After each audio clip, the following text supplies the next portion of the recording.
Next topic is recognition of tokens. So how we can identify the tokens and how we can represent it. Okay. So this is an example of a branching statement grammar. So we can go through this grammar. So here in grammar, the statement, STMT statement indicates if expression then statement, or if expression then statement, else statement, or epsilon. Okay, this is the grammar. And in among that, expression is term, reloc term, or a term. Term may be ID and number. Okay. Here, if, then, reloc, all are the keywords in that language. So for that keywords identify, we have already defined a patterns. Okay. So EXPR is a regular definition and term is another regular definition that is already defined. EXPR is term, reloc term, or term. Term is identifier or a number. Okay. But part of that, we have some keywords if, else, and ID and number. Okay. So we have some pattern for the tokens.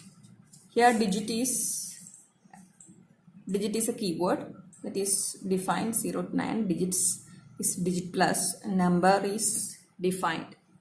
Pattern is defined for a number, unsigned number, that is we already studied.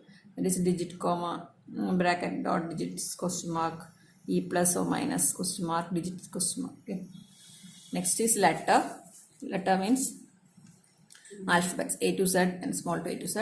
Identifier is letter, bracket, letter, comma, or digit star. That is identifier. Pattern. If is a keyword, then is another keyword, else is a keyword. Reloc is a keyword that indicates these operators: less than, greater than, less than or equal to, greater than or equal to, and not equal to. Okay, these are an example of a token and patterns. Now we have some transition diagram. Transition diagram എന്ന് പറയുമ്പോൾ നമുക്ക് already അറിയാം. Transition diagram nodes ഉണ്ട്. It's called circles. It's called nodes or called states. Okay, each states represent a condition that could occur during that process of scanning input, looking for a lexeme that matches one of the several patterns. Okay, ഓരോ കണ്ടീഷനും match ചെയ്യുകയാണെങ്കിൽ we can go through the final state. That is final is a pattern matching that lexeme. നമ്മൾ പോകുന്ന lexeme match ചെയ്യുന്ന ഒരു pattern ആയിരിക്കും the final state. Here edges are directed from one state to of transition diagram to another. Each edge is labeled by a symbol. So ഓരോ edgeും symbols വെച്ചിട്ടാണ് label ചെയ്യുന്നത്. This is a transition diagram for identifier. So here start first state. If that state letter come, go to the next state. Here maybe a letter or digit. So go to the final state. Final state, that means return. It's the token. It is a identifier. Okay, this is a transition diagram of a pattern matching identifier. Thank you.